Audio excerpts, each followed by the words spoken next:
clariño a nosa postura, vou deixar claro o tema.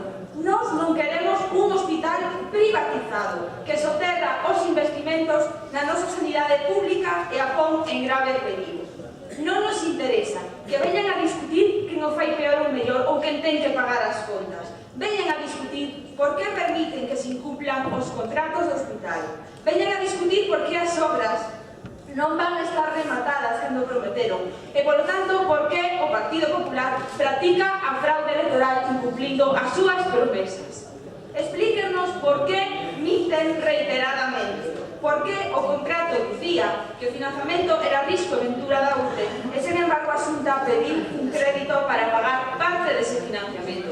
Levamos preguntando isto aquí durante estes meses, varias veces, pero diso non queren falar. Explíquenos por que negaron reiteradamente a paralización das obras do hospital cando todo o mundo o sabía e podía abrirlo. Cando unha das empresas da UTE, Acción e Infraestructuras, estaba nun medio importantísimo e agora outra das empresas, como ben se dixo, Obras, Caminos e Asfaltos, está en suspensión de pago. Explíquenlle iso á cidadanía a que ganaron coas falsas promesas electorais. Parece que hai que lembrarles, unha vez máis, que as obras xa comenzaron en 2011 con retraso de 6 meses e que tiñan que rematarse xa para 2013 en palabras do propio Núñez Feijóo. Pero incumplen as promesas, porque despois xa dicían que se remataba para inicios de 2014 e logo, pois que xa era durante 2014 sin especificar data ninguna. Despois, só un mes e medio máis tarde de dicir que era inminente, decidiron dar unha nova prórroga para conseguir a financiación privada, mes e medio máis. Prórroga tras prórroga para as empresas, concesión tras concesión, ante os incumplimentos do acordado. E, mentres tanto, a cidadanía sufre as listas de espera que vostedes non teñen capacidade para tallar, mentre regalamos os cartos públicos a todas as empresas privadas que sangran os nosos orzamentos. Dicía a señora conselleira o pasado ano que non existía ningún problema de financiamento. Despois, que xa estaba solventado, a Xunta é tan omnipotente que resolve problemas que non existen.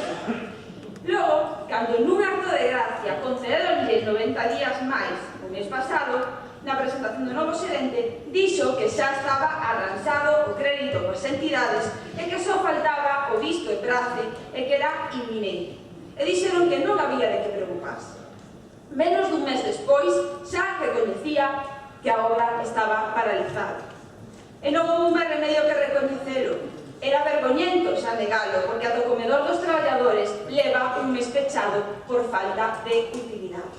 Polo tanto, minten continuamente porque saben que non son capaces de resolver isto no que se meteron. Porque en vez de responsables políticos, temos persoas que se dedican a botarlle a culpa ao que sexa para falar de calquera outra cousa menos da súa responsabilidade. Temos agora a conselleira botándolle a culpa ao problema financiero español, como se o Partido Popular non fora partícipe da xeración e mantemento deste problema, como se non foran vostedes os que rescatan bancos cos cartos de todas e todos, como se non puidesen ter feito un hospital 100% público.